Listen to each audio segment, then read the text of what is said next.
गेले वर्षभर एका खोलीत, एका कपाटात बंदिस्त असलेले आम्ही म्हणजे वेगवेगळी खेळणी, कपडे, पुस्तके अगदी मलूल झालो आहोत. हो ना, सोनू तिच्या पुढील शिक्षणासाठी परगावी गेली आणि त्यानंतर त्या खोलीत कोणी यायचंच नाही. गेले वर्षभर फक्त आम्हीच या खोलीत एका कपाटात डांबले गेल्यासारखे राहत आहोत. सुरुवातीला आम्हाला वाटलं की येईल कोणीतरी आपली विचारपूस करायला, आपल्याशी गप्पा मारायला, आपल्याला प्रेमाने जवळ घ्यायला, पण कोणालाच वेळ नव्हता. सोनू परगावी गेली आणि एकटेपण खायला उठलं. मग आम्हीच फक्त आपापसात बोलायचो, कधी भांडायचो, कधी नुसताच अबोला धरत होतो, पण त्यात गंमत नव्हती. तेव्हा वाटायचं की छे, हे काय जणे आहे का? निर्जीव असलो तरी आम्हाला पण भावना आहेत ना. कधी कधी वाटतं की फोडावी ती कपाटाची काच आणि यावं बाहेर, घ्यावा मनमोकळा श्वास. सतत कपाटात कोंडल्या अवस्थेत बसण्यापेक्षा जावे दार उघडून बाहेर, रमावे इतरांमध्ये. कधी एकदा सोनू येईल आणि आम्हाला प्रेमाने जवळ घेईल असे झाले होतं. अशा रोज निराशेच्या गर्तेत खोल खोल जात असताना एक दिवस, कर्रर्रर्रर्र, अरे बापरे, कसला हा आवाज, कुठून येतो इतका उजेड? दार उघडते कोणीतरी खोलीचं. किती दिवसांनी, जवळजवळ 1 वर्षाने कोणीतरी येते या खोलीत. आहाहा, किती ती मंद वाऱ्याची झुळूक, तो माणसाचा परिचित गंध. अरे, या तर आपल्या शांताबाई. आज बरं या कामवाल्या बाईंना वेळ मिळाला आमची म्हणजेच सोनूची खोली साफ करायला. इतका आनंद झाला की काय सांगू. सोनूच्या खोलीतल्या कपाटात जवळपास 1 वर्ष दाटीदाटीने बसलेले सोनूचे वेगवेगळे खेळ, तिचे असंख्य कपडे, तिची आवडती पुस्तकं यांची कुजबूज ऐकून शांताबाईंना पण गहिवरून आले. जिथे हात फिरवू तिथे त्यांना सोनूचे अस्तित्व जाणवू लागले. कपाटातील तिची खेळणी एकमेकांसमवेत गप्पा मारता मारता भांडूही लागली होती. सोनू खरं म्हणजे आता 20 वर्षांची झाली होती, पण त्यातले एक टेडीबेअर, त्याचे नाव होते सॉफ्टटी. गुलाबी रंगाचा आणि अगदी मऊ मऊ. सतत सोनूला जवळ लागायचे. रात्री झोपताना आलटून पालटून एकेका टेडीबेअरला कुशीत घेऊन निजायची तीर्थरू. त्यामुळे इतर खेळण्यांना दुस्वास वाटू लागला होता.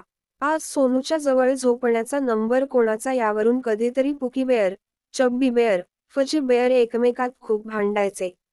आता सोनू परगावी गेली आणि गेले वर्षभर ही मंडळीही कंटाळून गेली.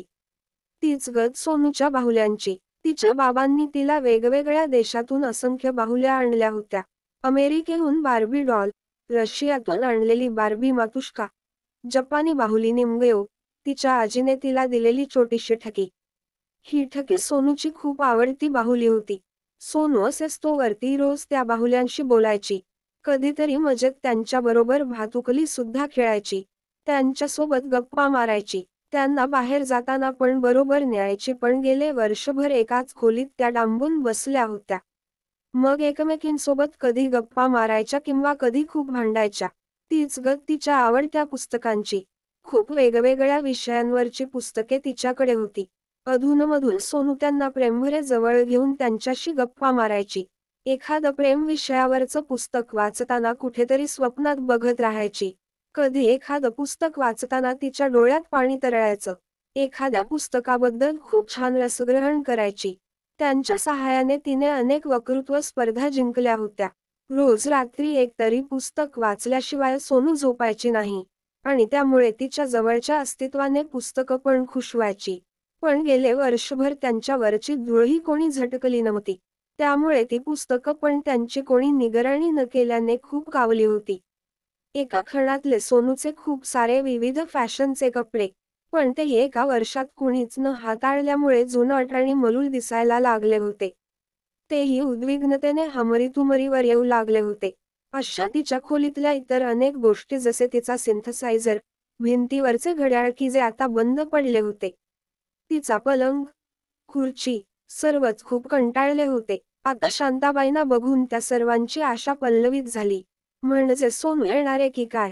त्या आनंदाच्या भरात खेळण्यांनी वेगवेगळे आवाज काढायला सुरुवात केली. एकमेकांना टाळ्या देऊन, वेगवेगळ्या उड्या मारून त्यांनी धमालच करायला सुरुवात केली. पुस्तकांची पाने फडफडू लागली. आनंदाचा जल्लोष करत पुस्तकांचा गठ्ठा खाली कोसळला. आनंदाने कपड्यांची एकमेकात बाचाबाची सुरू झाली. मी की तू सोनूचा जास्त आवडीचा अशी त्यांच्यात स्पर्धा लागली. 1 वर्षभर कपाटात कोंबून राहिल्यामुळे त्यांच्या मनाच्या हळव्या झालेल्या कोपराची कोणालाच खंत समजू शकली नाही. आणि शांताबाई झाडझूड करताना त्या सर्वांना एक धक्काच बसला. सोनू परगावी जाण्याअगोदर तिच्या खोलीच्या दरवाजावर एक बोर्ड तिने लावला होता, डू नॉट डिस्टर्ब, आणि तो बोर्ड अजूनपर्यंत तसाच होता. आता त्या सर्वांना समजले की डू नॉट डिस्टर्ब हे शब्द किती घायाळ करणारे आहेत. माणसे सोडून जातात आणि मागे राहतात त्या त्यांच्या आठवणी. पण ही आठवण अशी आहे की ज्यामुळे त्या सर्वांना गेले वर्षभर कोणीच डिस्टर्ब केले नाही. का नाही काढला हा बोर्ड सोनूने परगावी जाताना? अशी कशी विसरली ती? त्यामुळे कुणाच्याच कसं लक्षात आले नाही की ही खोली अधूनमधून उघडावी. एकाच खोलीत 1 वर्षाचा काढलेला कालावधी हा युगानुयुग वाटणारा होता. ही महाभयंकर शिक्षा होती. मग ते सजीव वा निर्जीव कोणालाही असू दे. एका खोलीत 1 वर्षभर राहिल्यामुळे बाहेरचे जगच विसरायला झाले होते.